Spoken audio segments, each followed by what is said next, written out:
What's up, everybody? Nobody loves a great love story more than I do. I am a lifelong hopeless romantic, and I'm always looking for examples of people who will sacrifice their comfort and their time and their energy in the name of love. And I've also, for years, tried to explain to this younger generation that this idea they've been sold that waiting until they're 30, having a solid career, having a certain amount of money in the bank before they start thinking about marriage and children, it's just not the dream. You know, the dream is meeting somebody young and committing to them and being that person at the wedding where when they ask you who's been together the longest and you're still standing after they say, have you been together 50 or 60 years? That's the dream. That's the highest ascension you can achieve when it comes to a great love story. And while it's very responsible to have all your ducks in a row, there's something very beautiful about being willing to sacrifice your time and energy and safety and security for love, and to be willing to go through very difficult trials and errors and stay together with somebody from a very young age. And that's the story that you're going to hear today with this really, truly incredible couple. A Ukrainian guy who was raised in Israel, falling in love with a girl from Russia, and doing what they had to do after only meeting once to stay together forever. And so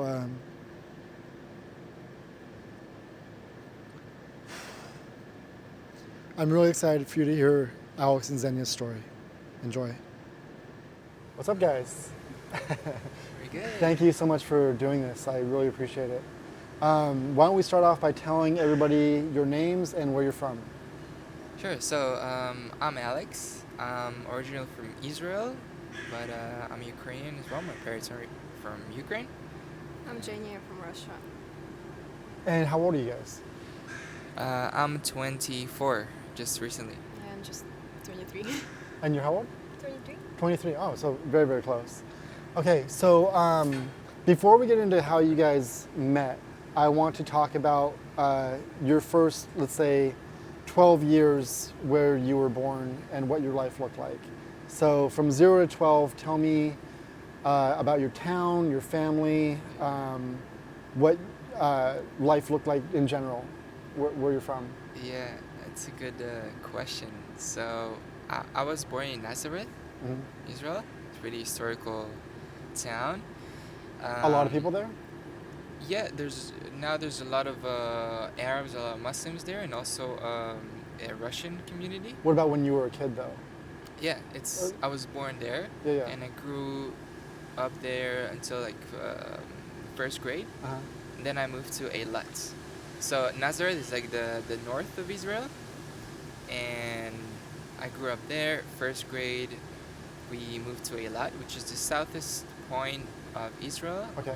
It's on the Red Sea, on the border. What caused that move? Just a job change for your parents, or? Just like my brother or my aunt moved first, and then the whole Everybody just family- followed. Yeah. And so the city you were born in, is it like a big city or is it like a small town? It's a big city, Uh-huh. yeah, but it's kind of there's Nazareth, the main city, and it's mostly like Arabs and Muslims, and there's Nazareth Elite, something like that, and that's where a lot of Russians, a lot of Georgians, Now, Armenians. I'm an ignorant American. Nazareth is where Jesus was born, right? Yeah, he grew up there. Oh, grew up there. That's when where he was born. Yeah. Where was he born? Bethlehem, where he Yeah, was born. yeah, Nazareth is why he's called Jesus of Nazareth, right? Yeah. So, is that like a huge tourist attraction? Like millions of people come there to see where Jesus was raised? Yeah, exactly. It's very historical, very touristical. There's a lot of. And so, is it considered a tourist town, like where you were lived? Yeah, so I wasn't like near all the historical places. So I was more so like outside of it, where I grew up. But I was born pretty much in that point. Right. But I didn't grow next to like all the historical sites. Okay. And the touristical But I mean, areas. was it someplace that you guys would go to? Like, is that someplace that? Because I live 10 miles from Disneyland, but I never go to Disneyland. You know what I mean? I took my son once, only because I'm a weirdo and I don't like spoon-fed entertainment for my kid. I'd rather like hike or like go someplace weird. But like Disneyland is like not far away. But I didn't. So is this someplace you guys would actually go just to see it, or was no interest to you guys? Yeah, sometimes, but rarely. Yeah, Not right. like every other week. So it's your Disneyland, Yeah, pretty much. right? Yeah. Okay, so you moved to the southernmost point of Israel, and your family is there. You so almost like your most of your family moved there also, right? Yeah. And so what is life like there? It's still a big city? It's a small city, Uh-huh. and it's on the sea. It's surrounded by mountains, pretty much a desert. So Mm. it's really, really hot. Oh wow. And it's on the border with Egypt and Jordan. Okay. So it's cool. You see Egypt from one side, you see Jordan across the sea. You like literally see the other a city that's like they're really like mirrors. Right. It's like a port city. They're both ports cities, and the one side of the sea is like our city, Eilat, and then the other side is Aqaba in Jordan. Right. So it's pretty cool to sort of like we're on the same sort of. It's almost like mirrors, the same place, Now, but they're completely. is Jordan someplace people from where you lived would go to like hang out and visit, like or no? Yeah, sometimes. Uh-huh. Yeah, there's workers that come from Jordan to side of Israel to work. Like, is there a bridge, or do you have to take a boat? There was like border Uh, control Oh, between okay. those. You could move. Oh, from- wow. Yeah, into Egypt as well. Now, in your lifetime up to this point, is there peace? Is it like a peaceful time there? Yeah, Eilat is very far from everything in Israel. It's Uh-huh. like people go to vacation. Okay. They're going So, abroad. so all the craziness is far away, Pretty and this is much. like a little place where it's kind of away from everything. Yeah. So nothing really happening there in terms of that. Now, is this a political environment there?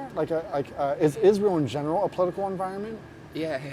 Okay. It's very interesting, very diverse. So many. Like if you go to Jerusalem, it's really crazy to see how everyone lives together. It's so complex Yeah. and chaotic, but beautiful in a way. Really, really interesting to grow up in that country. Mhm. To see for myself like all those different cultures, all the different. But in this new place you moved to, it's sort of away from all that, more of like a country setting that's sort of away from all the craziness and politics and hustle and Yeah. bustle. But it's very Yeah. touristic too. Yeah, it's very touristic. Yeah. Oh, So, really? Yeah. So there's from- still a lot of people That's going why there they go also. there. Yeah. What do they No, go there for? Like, what's the main attraction? The mountains? It's like a lot of the sea is really nice. Really Yes. good for snorkeling. Oh wow. There's like a big snorkeling scene, and everyone come there from all over Israel, from the Palestinians, Israelis. So it's almost like a Miami or like a California beach type scene. It's a beach scene. Yeah. And from all over the world as well. We have an airport, international airport. So many Europeans, everyone will come there. And Now you said that your family is Ukrainian though, and so at what point in your parents' life did they move from Ukraine to Israel? my mom was 20 something. Mm-hmm. So in the 90s they moved. I think my grandma moved first. And was there a Um, reason? Was there a specific reason? Yeah, the 90s after the break of the Soviet Union, it was pretty chaotic Uh-huh. in Ukraine, everywhere, and it was just a better life. They didn't really know what Israel was. They just knew it wasn't Russia. Yeah, Or it there's no- wasn't Ukraine. Yeah, everything yeah. else would be better. Yeah. That was sort of their. Right. So So they just like picked a place and went. And it was Yeah. your grandma first, by herself, or with? yeah. Wow. Yeah, So- but she was Jewish. That's why she moved. Yeah. We had the- Especially Israel. Okay. So your Jewish grandma, who lived in Ukraine, was born in Ukraine, Yeah. moved to Israel. Yeah. So it was not totally random. I mean, she was going to a place where there's Jewish people, right? Yeah, but I'd say my family wasn't so they're from like a really small town where different religions, different ethnicities live together, and no one cared. About what Yeah, religion you were, or what yeah, and nationality you were. they were never religious. My mom didn't know she was Jewish until she moved to Israel. That's that's how much we like. Okay, so as far as I know, there's like practicing Jew, and then there's like blood Jew, and they don't necessarily have to be the same, although they can. Is that kind of what like? It's always by blood. Yeah, it's pretty much always. But by- you can My mom- convert to Judaism now. Yeah, but it's Right. very hard. Yeah, it's very hard. Like Well, I can do it, but the test that's is very the point, difficult. Yes. Okay, so but yeah, your mother has to be Jewish in order for you to be considered Jewish. So she was Jewish, but not necessarily like a religious Jew, Yeah, yeah. right? And so she goes to Israel, and then how long after does the rest of the family follow? Not sure. Not sure exactly, but my mom moved with my big brother. Uh-huh. He was just 2 years old or something like Oh, wow. that, and they moved with a ship, I know, and pretty Now, much started. is this a situation where you have to like sneak out of there, or can you just easily leave Ukraine to go anywhere you want at this Yeah, point? yeah, you could. There's a really there was a process for like Jews who want to come to Israel. Oh, okay. So like once they like, you only had to gather, and once they come into the country, they like you go through immigration, and they give you your documents, they tell you what to do, and Mhm. where you can learn like Hebrew and get a job and settle, and So Israel sort of sets us up for people who are Jewish who live in other countries, though. It's like they make the process easier. yeah. Okay. So this is before you're born, then, Yeah, right? yeah. And so you're born a little while later. Now, so while you're living in Israel, being raised in Israel, do they reference their Ukrainian heritage in your life? Is that a part of your life? Yeah, I would only speak Russian up until like a certain age. But that was in the place you were living. There was a lot of Russian-speaking people, Yeah, though. yeah, exactly. So the Russians or Ukrainians who came from there to Israel sort of had their own little community Yeah. there where they all spoke Russian. Yeah. Okay, all right. Pretty much. Right. There were Georgians, Armenians, from all over. Now, according to the rest of Israel, are you a second-class citizen at all, being Ukrainian or Russian living there, or is there any sort of class system with people who come to Israel from other countries? No. It's not a non-issue. Yeah. Everyone are. If you have the passport, you have equal rights. You're good to go. Yeah. And even societally, there's no hierarchy of like cultures. No, maybe there's like sort of racism, but not. But not blatant. Yeah, it's just Like under their breath, maybe, but not like where Yeah. you're. Yeah, so because there's like the Jews who first were in Israel and then immigrated. They're like the Mizrahi Uh-huh. Jews. They're like from Morocco and then all the Slavic Jews came. So they're kind of a bit after, but so there's some kind of like not totally equal, but it's more so like society, I guess. Sure. Sort of. Okay, so now you're not raised religiously though. No. So, and both your dad and your mom are in your life, yeah? No, so my Oh yeah, dad. that's right. Yeah, your dad wasn't there. Yeah. My dad was did move to Israel. He stayed back. As well. Uh-huh. Yeah. Like my mom brought him because he wasn't a Jew, right? So it's like, he was able to come, and he was in and out of her life Uh-huh. as well. Even before I was born. But he left when I was like a year old or something. Uh-huh. He left Israel. So I grew up with just my mom, my big brother, my grandma, and my aunt. That's all. Now, roughly saying, would you say that you were lower class, middle class, upper class? Like, what was your quality of life in this place at this time? Yeah, lower class, I'd say. We were living very modestly, but we would help each other. We would live all together, And my So mom would, aunts and uncles and everybody and grandparents all live together. yeah. And my mom would work. She'd go at 7 a.m., come back at like midnight. Wow. And so most of the time it's like my grandmother who would take care of me. Right. And that's pretty much up until we moved to Eilat, the other city. That's pretty much how it was. So, was there much talk about, like, between your grandma or your mom or even uncles and people like that about creating a better life for yourself? Did they drive like a work ethic into you about they want you to leave here, or they want you to have more prosperity than they did, or was there any talk like that at all? I don't remember really like how like before age. I only remember since I was like 10 years old, 12 years old. I remember I was very independent already, and my mom always believed in me and everything. So you were sort of self-motivated to have prosperity or make opportunities for yourself. You didn't need somebody else to. Yeah, and when I was 12, so that's a story.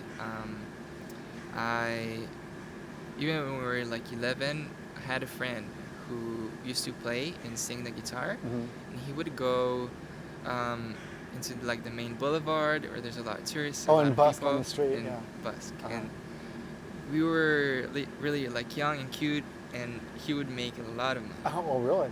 A lot of money. I'm talking like imagine we're 11 years old, and he goes for like an hour and makes like 200, 400 bucks. Wow, damn. So for us, it's like huge. And one day I was at his place, and he gave me like his guitar to try, and I'm like playing it, and I'm like, ooh, I could learn how to play. Then the second thought is, I could do what he does. Yeah. And actually make money off of it. And did you end up busking on the street? A week after I took the guitar, like I didn't know how to play, but a week after that, I was on the street practicing like this. 12-year-old, it's just like. But in public, you were practicing, not because normally guys will lock themselves in the room for a year and learn, but you went out on the street because you figured you might as well make money while you're practicing. Yeah, exactly, and I would. And I guess people would probably feel bad for me or something. Yeah, right. Here's this poor kid doesn't even know how to play, and he's out here. He must really need the money. Yeah, I was completely shameless doing it. I was just doing my own thing, and but I came every day. I was practicing a lot. Yeah. I became pretty good, and maybe after 2 years, I started singing, and that's pretty much what I was doing up until I was like 18. So you weren't thinking about like a bigger picture, like university or a career. You were just sort of like making a life in the moment. Yeah. So I didn't work any. I tried to work different like regular jobs, like my friends would, but it was just I couldn't stand it because. Well, that's a foreshadowing to where we are now, right? Like you never were down with like the normal office life, which just kind of brings you to how we're living now. Yeah, I would earn a lot more than my friends would working in a job that's and I would sing. I would enjoy what I'm doing as well. So I would when I was like 18 and I had to like do other things. I couldn't do anything that's normal. Like, yeah, right. Well, okay, you've already tasted the freedom of not having to answer to anybody else. Yeah, I couldn't settle for anything less. Okay, let's get to you. That's actually how we met. He was busking. That's how you met? Yes. Like 5 hours, 5 years later. Hold on. Okay, so it wasn't like your second day and she comes along. Then I'd have to punch you because then you'd be the luckiest guy in the world. 5 years you were doing it, and you're actually pretty good at that point, and you saw him on the street, and you thought he was cute. Not in the first place. Not on the first day. Hold on. Let's rewind. No, hold on. I want to get your backstory, and then we'll get to the meeting story. Okay, so same thing. I want to know, paint me a picture of your life in Russia from 0 to 11. Well, I'm just a simple Russian fellow from deep in Russia. I grew up in Taliati. Again, is that like a big city or is that a small city? It depends what to compare to, because in Russia it's like a regular city, but the popularity is 1 million. Okay. So you're in buildings, you're not in houses, yeah? Well, or are you in houses? Just a small buildings, like 5 floors. But it's not suburbia where you have like a little 3-bedroom house with a fence and a lawn. It's in apartments. No. Yeah. Yes. Okay, so now, is this a nice area? Is it a poor area? What's it like? Well, 1 year ago, I read that Taliati is the most poor city in Russia. But you didn't realize I was that. surprised. But yes. was it like that when you were a kid, or it's changed? Like I didn't know How how else? the life is out there. Anything you to know. compare to? So, but in hindsight, you were living in one of the poorest cities in Russia, Yeah. but you had no idea. Yes. So would you say you had a happy childhood, or because you were blissfully ignorant and you just would play in the street, or what was life like? Well, I think my childhood was pretty nice. Yeah, you had friends and Yes. everything was normal, Yeah. and you. I went to school, and like before I met Alex, I was thinking about to go to university. Just like in Russia, we have like just steps that you have to go through. We don't have like desire to do something bigger. You know, we just have.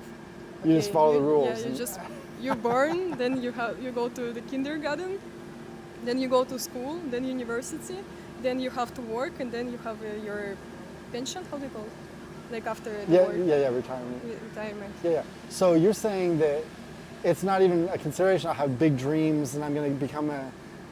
But somebody creates businesses there, right? Yeah. So, but that's after they do all the rules and they just happen to go off and become a businessman. Yeah. You don't start at 14 creating a business Nah, plan. You no, just it's you so go through hard all to the get steps. out of the system. Right. Now, is this like in the wintertime? Is this a freezing cold place? Well, pretty much. So It's not were you wearing the severe- babushka or whatever it's called and all that Of stuff? course, yes. You can tell him how cold is it.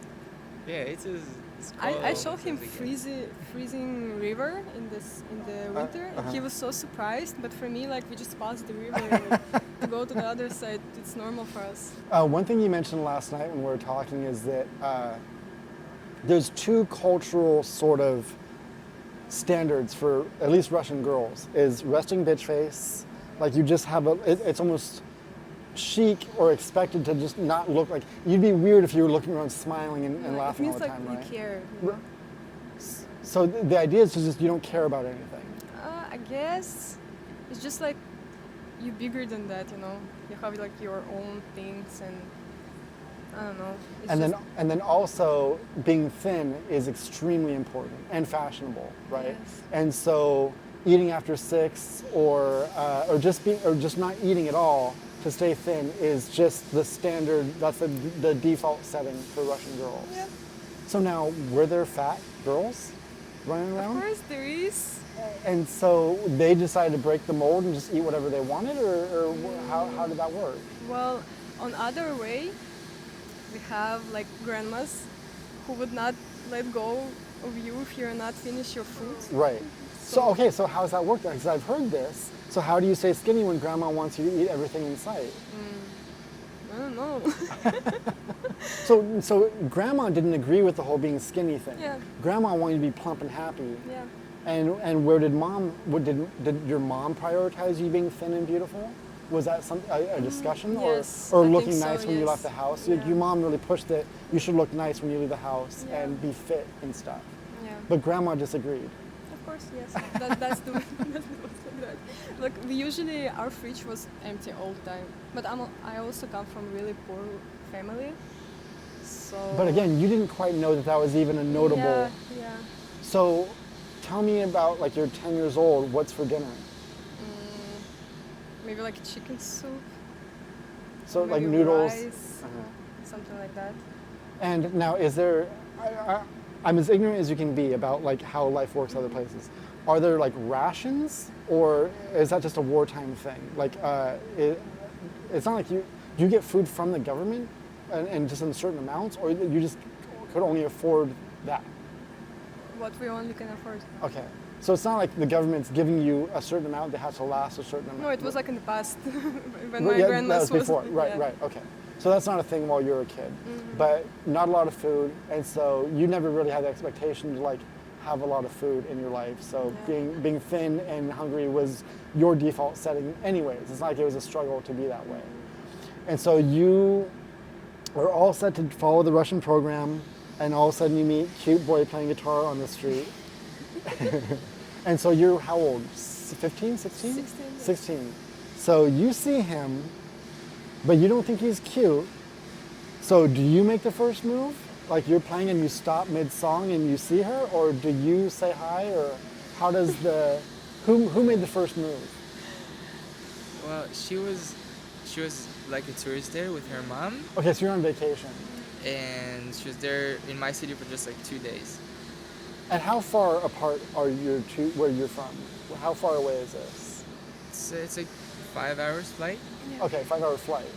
So yeah, completely different country. And you were only there for a couple days. Were you alone or with your mom when you With saw my him on the mom. street? You were with your grandma? When I saw him, Yeah, no, yeah. I was with my friend, Okay. and she liked him first, but not the way like. Okay, so the story was like first day, I didn't see her. She was with her friend. Her So friend she's in liked like me. a crowd. Yeah, but she was like, "Who's this?" She's like singing some Justin Bieber songs. And like in Russia, Justin Bieber it's a cringe, you know. I was like a rock girl back then.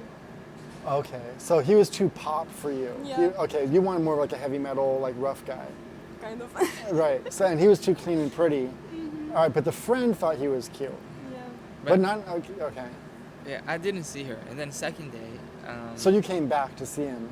No, he was basking just like on the. Oh, on the right street near, and okay, that we were walking. okay. yeah, so second day, I was playing. It was some guys were kind of like interrupting my Like on purpose? performance. Like on purpose, they were like messing with you? Yeah, or? just kind of like that happens. Yeah.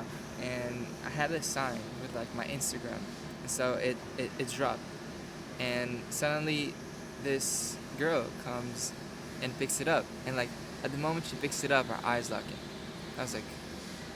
That was like the first moment we actually Wow. met, and I was like, ooh, she's really cute. And so then she was with her girlfriend, with her girl. Yeah, yeah. She was like a few meters. I didn't see her, but they were thinking because my name was Alex if I'm speaking Russian, so they were My friend, debating she that. was Israeli, so she thought that he's probably Russian. Yeah, and so they had like a game, a truth or dare sort of game, where her friend dared her to come in front of me and sort of like dance or sort of like. Yeah. And so at that point she was in front of me, and Now, is there a crowd? Like, do you have a crowd in front of you, or are the Uh, people just mostly just walking by? mostly walking sometimes, but mostly just walking by. Okay. And so it was pretty much only her. So At she least that's dared you what I to remember. dance and be silly in front of them. I was just enjoying, you know. It wasn't like I was dancing in front of him. It was just But it was a Casual. dare because it was supposed to be embarrassing a little bit. kind of. Okay, so truth or dare? She asked me, I think, if I speak Russian, or her No, not friend me. asked. My friend, yes. And I was like, yes. Duh. And they were surprised, and then I said that. Because you're Alex kinda is a cute. Russian name. Alex is a Russian Nah, name. I actually told her like I don't think he's Russian. There's like Alex. He's Oh, not Alexander, you know. got it. Okay. Mm, But yeah. she asked him. He said yes, and after I don't remember anything. Like my brain was somewhere not not there. So the second you found out he spoke Russian, all of a sudden the heart started popping. That's the moment that he The heart became. started popping on the way that our eyes met when I Okay. got his. But then the Russian, speaking Russian, really made it go okay to the next level. Yeah. Yeah, I said she's cute on the mic, and I asked her to come over, and so No, hold on, pause. Do you have this kind of courage with women in general at this point in your life, being 17 years old? Like, are you like that confident with women in general, or this was like an inspired moment? I wouldn't say too confident, but definitely inspired. Yeah, she definitely stood out in the crowd. So it was her specifically that gave you the courage to make such a bold move. It's not like you were a player and you're always going around talking to girls at this point in your yeah, life. not really. Okay. Yeah. So, but it's what I did, and she came up, she sat next to me, and that was like the moment we both really agreed on it.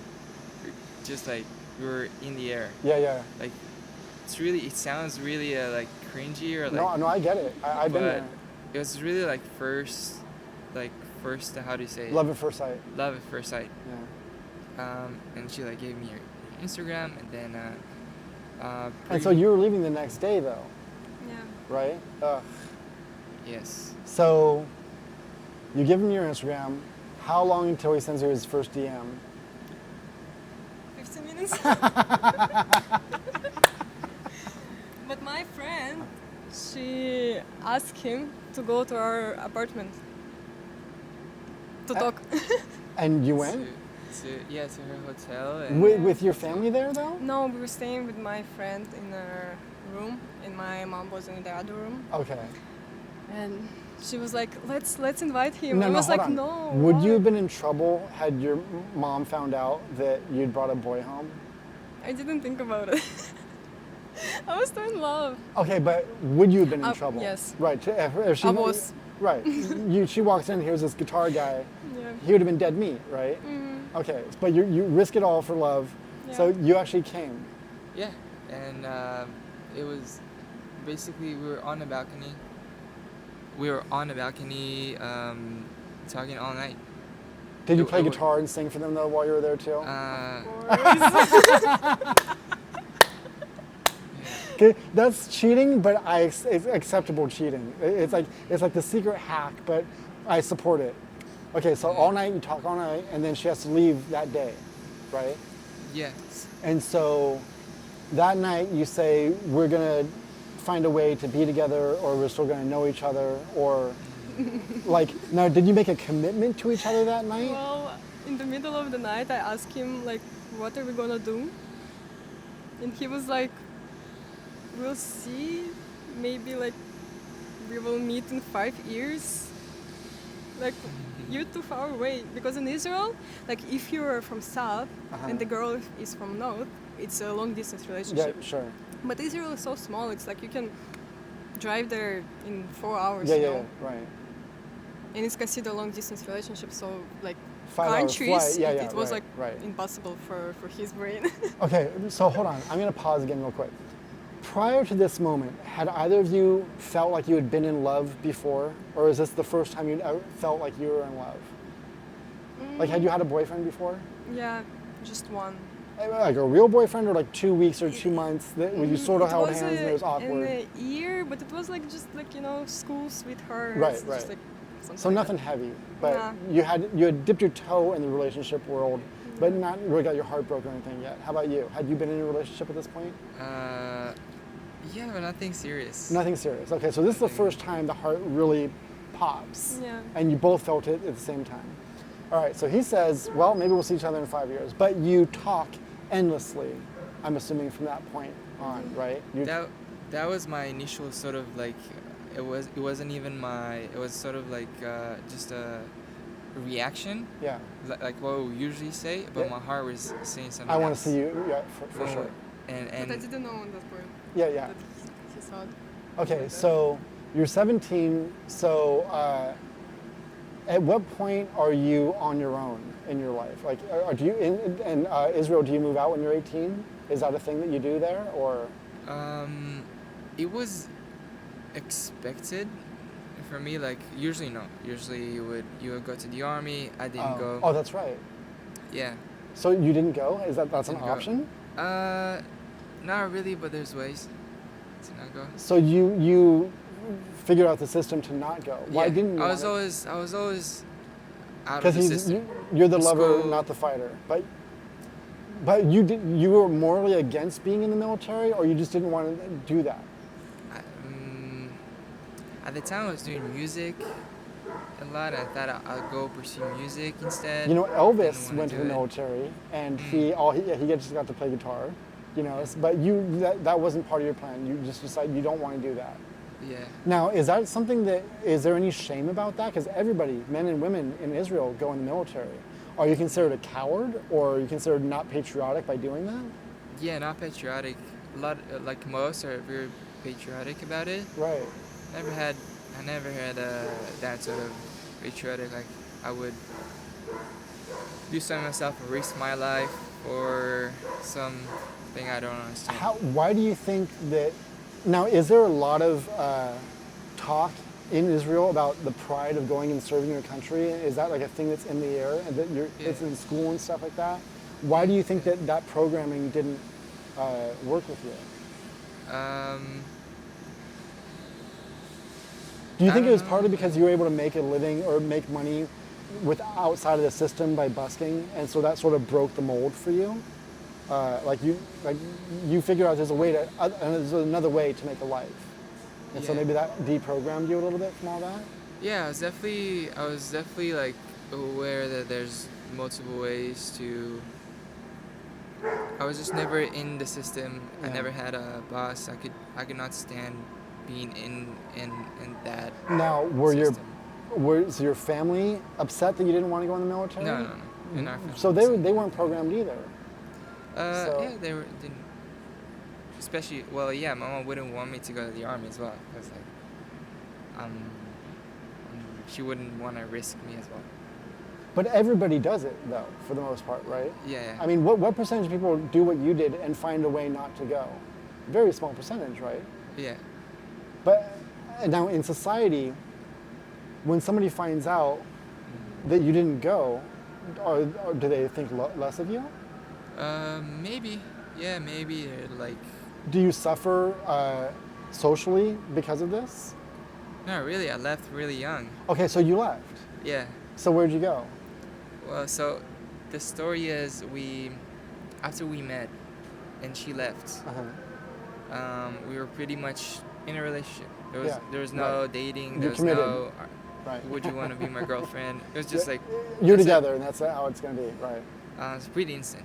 And so we're in this long distance relationship where I would work to like, I would make enough money to be able to meet her like every 3 months. Oh wow. So like the first time she came back to Israel, and then I flew to her place, and Now hold on, just real quick. Is the town he was living in like a common destination for Russians to go to vacation Not at? really. So why did you choose to even go there? What was the circumstances that that's where you My went? mom has a boyfriend there. Okay. So it was just sort of a coincidence. Yeah. All right. But this isn't like what is if you're going to go on vacation from Russia, where do they go? What's the number one spot people Turkey. go? Turkey. Here. Really? Yeah, before it was expensive. Yeah, right. Okay, so it was a cheap option to come Yeah. here. Okay, so every 3 months you'd save enough money, and then how are you traveling? How are you making this happen? Like, did your mom know that you're going to meet a boy? Yeah, she wasn't happy in the first place. Well, yeah, of course. No. But then she saw me, and I guess she just let it go. Do you So- remember how was it? So you only have to wait 3 months really to see her the next time. yeah, I think her mom was kind of like against maybe just like the first days, Yeah, yeah. but after she met me and everything, She warmed Yeah, up to you. yeah, and that's a big thing actually for her to like go alone abroad for some boy. So it's you were really, you were 16 and you went back by yourself? And how did you explain to your mom why you're doing Well, this? she met him after like the night in the Oh. hotel. He left, and So hold on, she didn't know that you were there all night though. she did. She Her did? friend kind of Busted you. yeah. yeah, for like she said like bad things that we did like bad things as well, but we didn't do anything Yeah, yeah, like yeah. that. Yeah. But So even Like, after in the morning, she told her. But hold on, even after the friend said you were messing around and stuff like that, you were able to argue that no, we didn't. I respect your daughter, you know, Yeah. and she believed you. yeah. Wow, Um, that's pretty impressive. Because I think a mom finding that the boy had spent the night when you're on vacation, which is like, of course, that's when you're gonna mess around because you're never gonna see each other again. For you to argue your way out of that means you're probably a genius in some kind of way, or just really you were really motivated to like make sure she stayed in your life. Because Yeah. that seems I like a think it tense depends situation. also. I have really good connection with my mom. So she believed you. Yeah. Okay. Okay, so you're now 18-ish. I'm 17. You're 17. Okay. She's 16. Right, right. And so after that, we in long distance relationship. What year is this now? This is like 2018, 2019? 2018. 2018. And we were talking every day.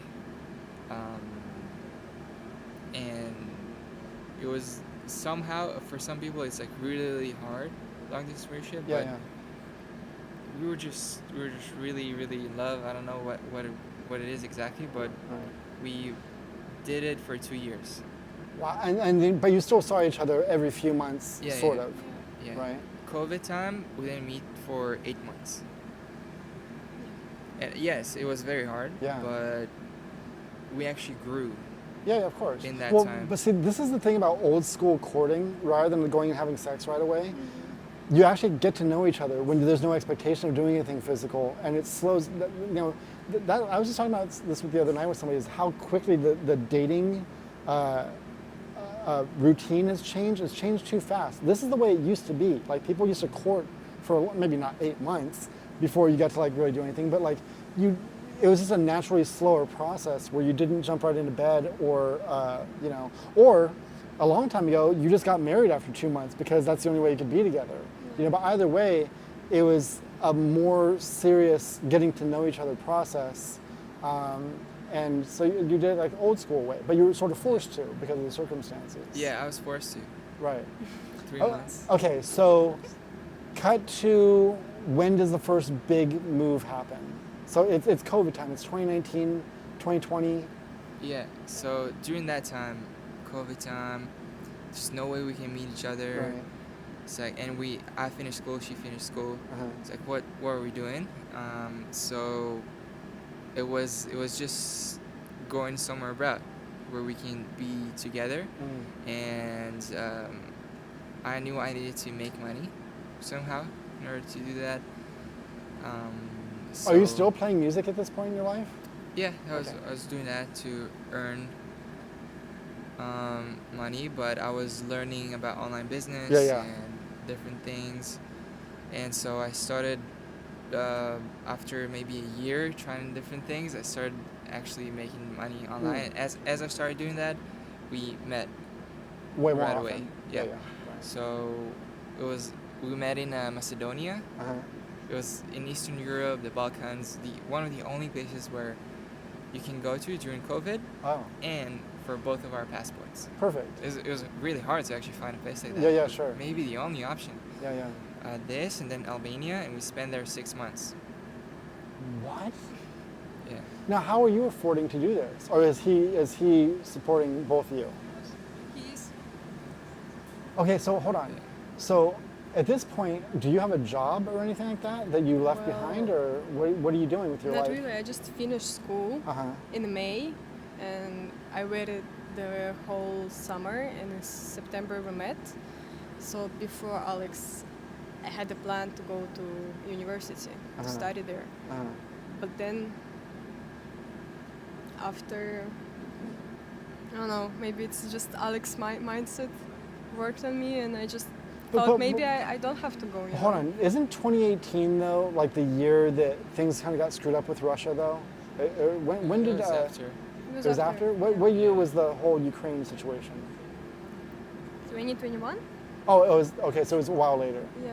Okay, so you have a lot of time to spend together, 6 months or a few years before the whole conflict happens, right?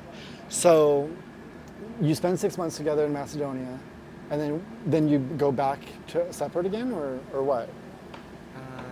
No, that's like when we started living together, and it was the first time also. And every couple of months, so after 6 months there, she would go visit My her family, and Uh-huh. I go visit mine, and then we continue traveling. And we went, and that's pretty much How we it's lived. been? Yeah. Okay, so now let's cut to the Ukraine-Russia war. Does that affect your life at all? Not at all, because you're outside of all that, No. because you're traveling. No. The only thing that when the war started, we were in Georgia. Before the war, we lived there, and after a couple months, and I just felt the pressure on me. Like I just felt how Georgia was before the war, and like the after, it's really changed there. Georgians are really political people, I guess. Like against Russia? There was Yes. hostility towards Yeah, Yeah. yeah, right. So let me ask you this. So being Russian and going to all these places, were there people that found out you were Russian after the war started and would like treat you differently? In Georgia, yes. In Georgia, not any But, place else, Like though. because I lived in Georgia for so long, I started to be scared, like telling people that I'm from Russia. Yeah, yeah, sure. So now, does your accent not give you away, or is it? They speak Russian. Yeah. So, That's okay. the- So, but there's dialects to Russian. Like you can tell if somebody's from different parts of a place Yeah. based on their accent. But they just can see you by your look that Yeah, you're yeah, sure. like Slavic, you know. Okay. So it didn't. The whole Russia-Ukraine war didn't really affect you guys in any kind of way. Then didn't you have friends though who had to go in the military, who or even maybe even got killed, or do you know anybody who's been killed in the war? I know someone, but it's like friend of a friend, But not like my. because from what I've heard, even at this point, they're just taking anybody and putting them in there without even much training and sending them into the front lines, and not a whole lot of them are surviving. So that hasn't even hit home for you personally either. You don't know I a lot think of in the people that. start, like when the war started, it was like that. And actually, when the war started, we were about to get my Armenian passport. Like I'm like 10% of Armenian, Yeah, yeah, yeah. and we were thinking about to get the passport through my dad. Uh-huh. And then the war started, and they started to get like just random people around the country, and we stopped the applying because my dad, he can you explain this, like Yeah. he just like he had a document and we didn't want to like bring it up Oh, so he would be safe. sure. That's the only thing. Sure. I still didn't get my passport. Right. Actually, without the war, she would have had another passport, Yeah. and that would allow us to go more places More easier places, because right. there's sanctions and So stuff. that's really the only way that it really affected you is your Yeah. passport. Yes, but right now, like when I was in Russia, for example, in Moscow, it's not like that. But in my city, like you just in the bus and there is an ad like go to war and you can earn like this Yeah, money. sure. That's And your friends aren't doing that, or no. so okay. Like I have one my like childhood friend. Her dad went to the war, Mhm. but he was like alcoholic and he did it like on Okay, so purpose. it's the same thing though. In Russia, there's no draft. They can't make you go into the military there, or they can. They can. They can, right? So they don't need you to volunteer. They can just say, "Hey, you're going," Yeah. right? And so, But there's like waves, you know, like when the war started, there was one Yeah, wave yeah, of right, people, right. then it's less now. so now same question is for him. Are you considered unpatriotic to not want to fight for the military in Russia? Or, Me? no, I'm men in general. No. People It- just want to live peacefully. So they're not that patriotic there in that way. So it's simply because it's a dictatorship and the people can't find a way to get him out of there, that things just continue like this. It's not because and certain people do love Putin, right? But it's just simply because there's just no access to get him out is why it remains the same. But people aren't necessarily super in love with the government there. I guess. I don't know, it depends on, like, in my, как сказать, окружение, Surroundings. in my surroundings, Yeah, yeah, like, no one's supporting, but I guess there is a lot of people who supports right. everything. Huh. I mean, this seems like both of you guys are sort of breaking the mold in like every category, though, which maybe is a testament to like why you were so able to like make this leap for each other. That you're not a typical person. You don't have a typical mind where you're willing to do the hard things or the unlikely things to make a better life for yourself, right? Okay, so for the last many years, you guys have just been permanently traveling. Yes. Yep. And tapping back into a couple pieces, because we did talk for a long time last night, but I actually cut it short because I wanted to like actually be surprised by some of your answers tonight. But you are on the cusp now after 5 years together, right? Of now you may be wanting to actually have some roots and maybe make a life somewhere permanently.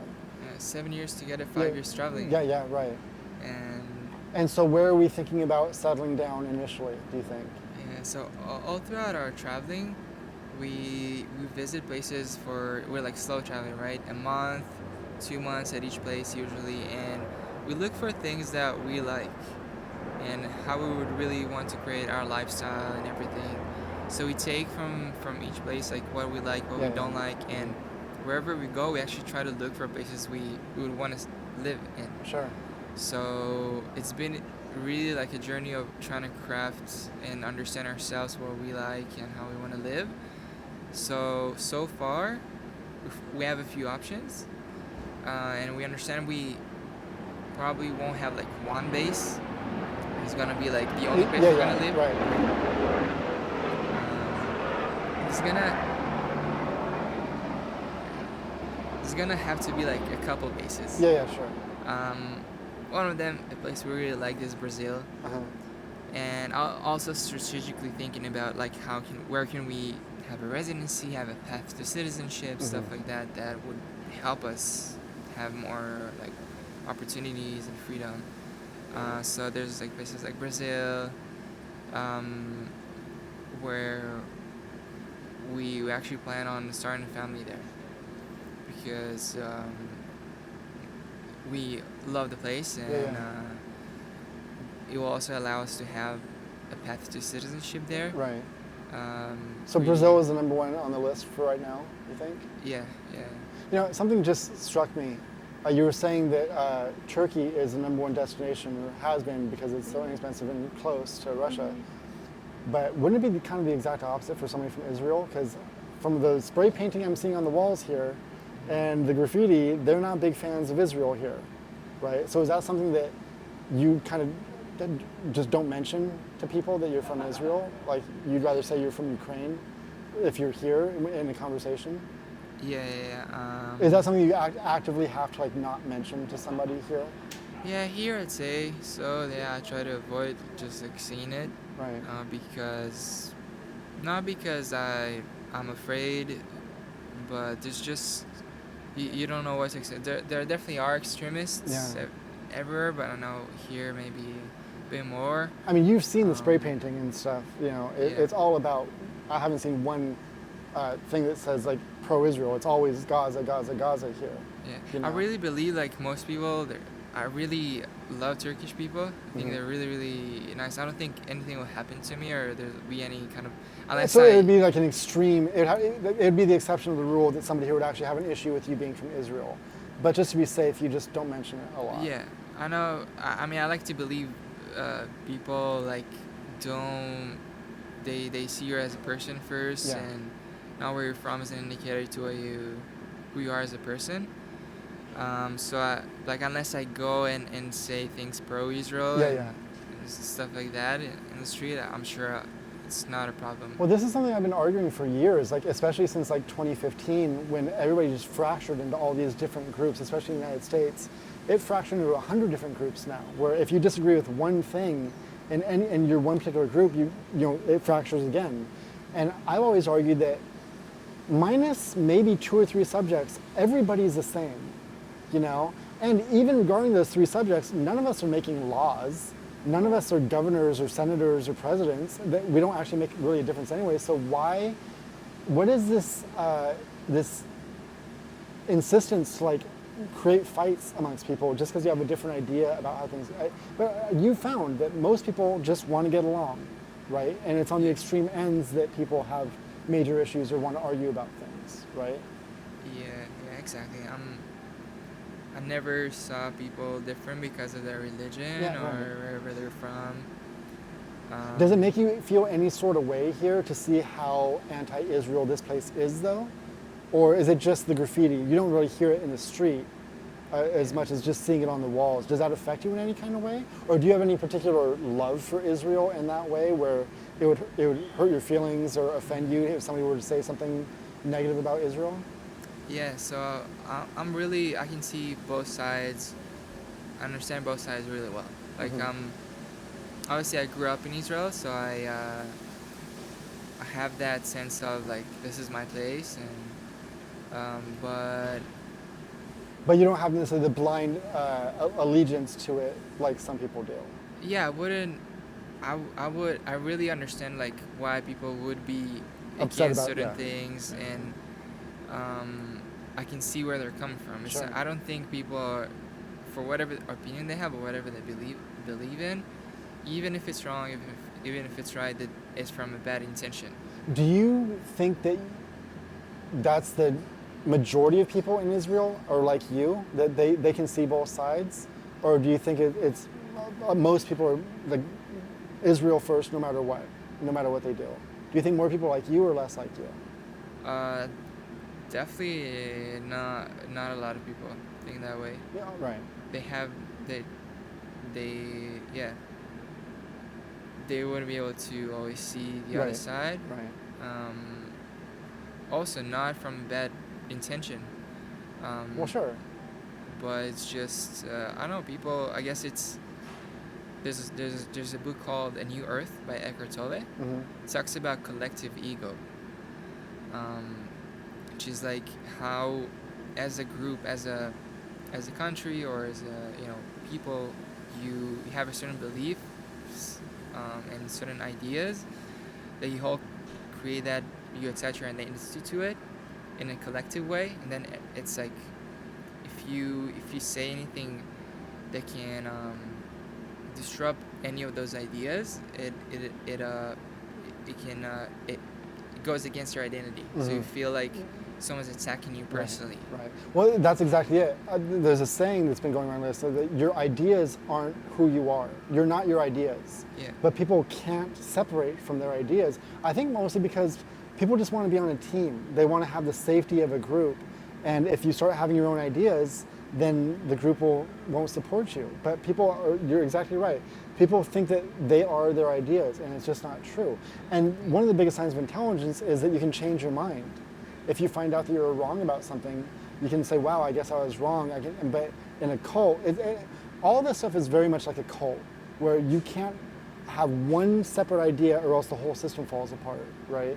And so, I don't know, like I'm an eternal optimist. I think that we're in a crazy time right now, and the good times always come after, but I would just like it to come sooner than later. I would like for all of us, you not have to be restricted where you can go, and you don't have to worry about what you're talking about wherever you are, And granted, there's never been peace ever on Earth, but there's been more peaceful times, right? And so, I think right now, minus a few actual wars, we're more like in an emotional war right now, And I think social media has a lot to do with that, where people are just so filled with anxiety or afraid to be cast out of their tribe. That it's more of an emotional war happening, where people feel like they need to have strong beliefs, but they don't necessarily know why they have those beliefs, Now in Russia, same thing. So are people pro-Russia no matter what, or are not at all? It depends on the So person. same thing. So Yeah. like you said before, they're just sort of stuck under the system. Yeah. And so, no, I'm not going to ask you that because this is going to be online. And I don't want you to get in trouble. So I'll ask you this privately afterwards. But so are people just sitting around waiting for him to die? Is that kind of what's happening? I guess. Jeez. Something I've learned in the last month, not being in the United States, is that I've always heard people consider the United States the land of opportunity and it's so free there and blah, blah. And in theory, I knew that was true. But I think it's less about the freedom the government gives than our ideas. We're free to think whatever we want and dream about whatever we want and aspire to whatever we want. And it seems like here in Turkey, people don't dream of bigger things because they're just sort of like squashed. And it sounds sort of the same, like you have no hope of the government changing because how can it, And it's made me really feel like I've taken it for granted, my life there. And I should, it's always hindsight is 2020, but I'm having sort of like retroactive gratitude for the life I've had because I'm not even burdened by the ideas of feeling held down because I just never have. Mm-hmm. But until meeting people under these certain circumstances, I never realized how great that gap was between our lives, But then you have people like you who just break the mold, and you do whatever you have to do to get out of a system or even a system of way of thinking. Now, granted, you have to bounce around the planet to do that, but it works, right? And I guess it just matters how badly you want something, what you're willing to go through, right? And you're willing to go through this extra effort to be together, which is beautiful. It's amazing. Last question, and this is sort of like, it's funny, my intention for these things when I first started it was to talk about like,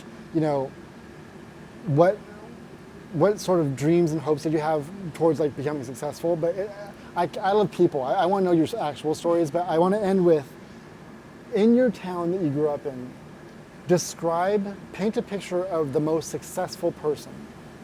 So what are they driving? Where do they live? What does their family look like? What do they wear?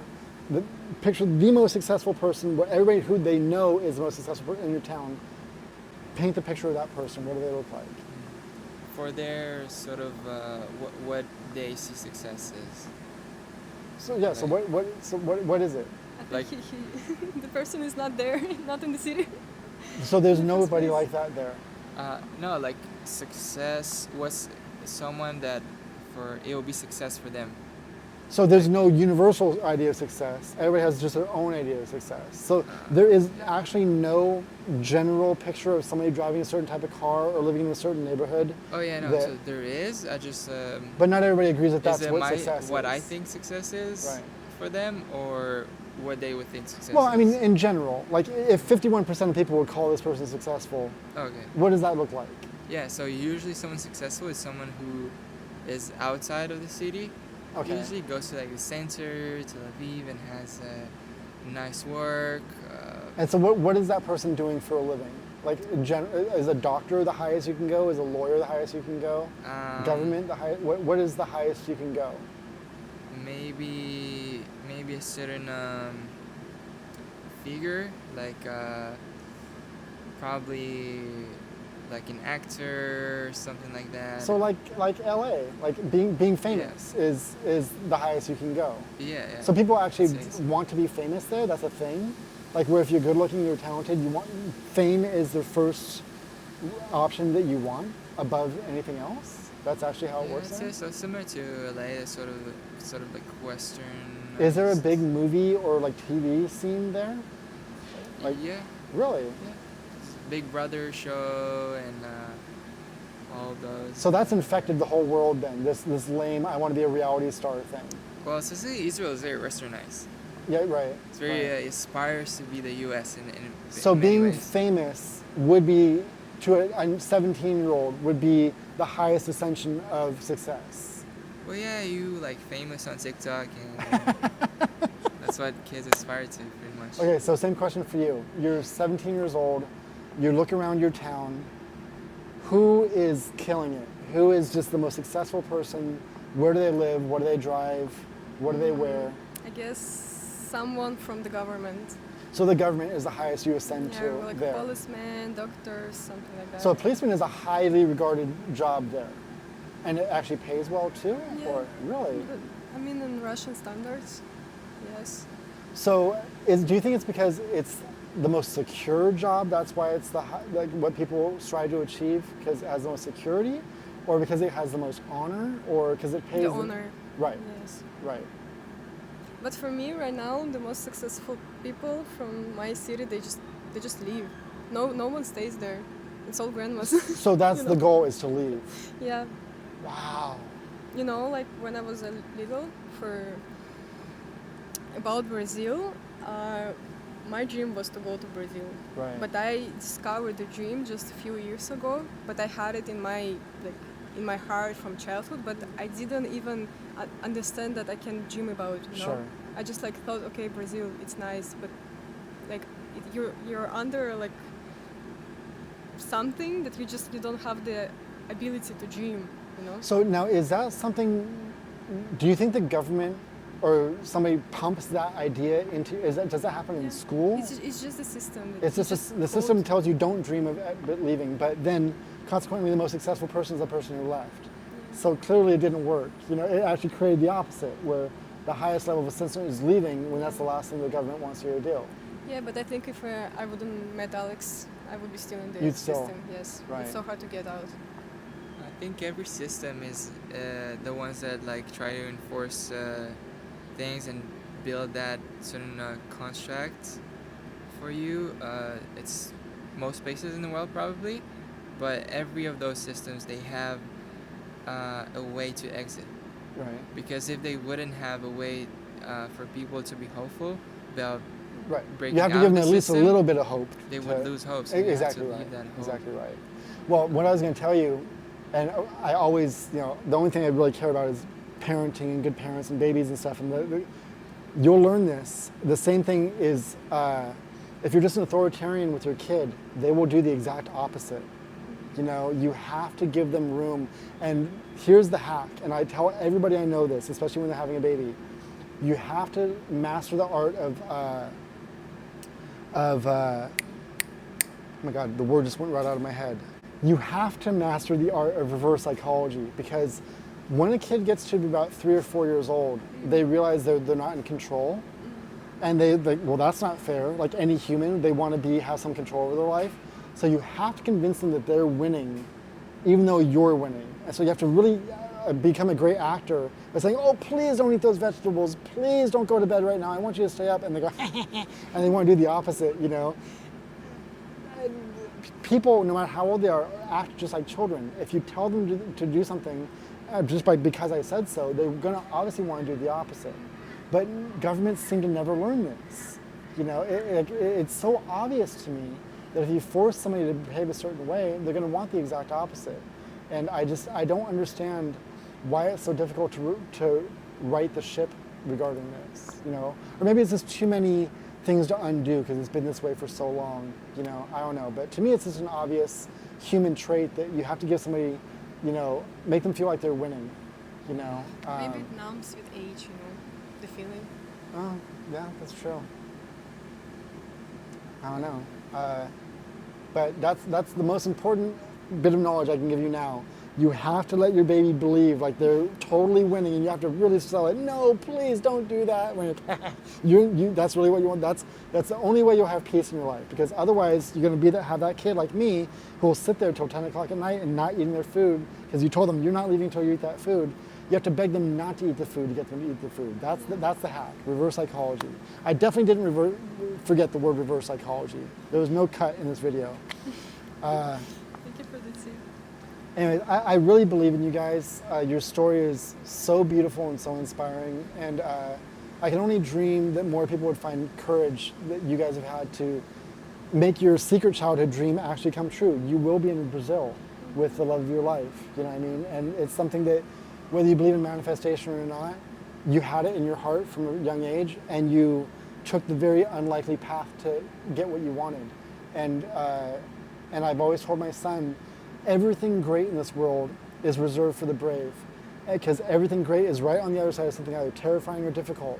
So if you just want to be comfortable and not ever have a challenge, you'll have less great things. But if you want the greatest love, if you want the greatest happiness, if you want the greatest freedom, you have to fight for that, and you have to be willing to struggle for that, and you guys have done that.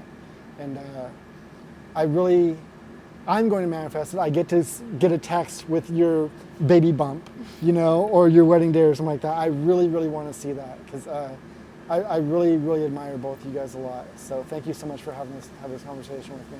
Thank you, Thank Joe. you. You guys are rad. It's really nice talking to you. Yes, thank you. You guys are so rad!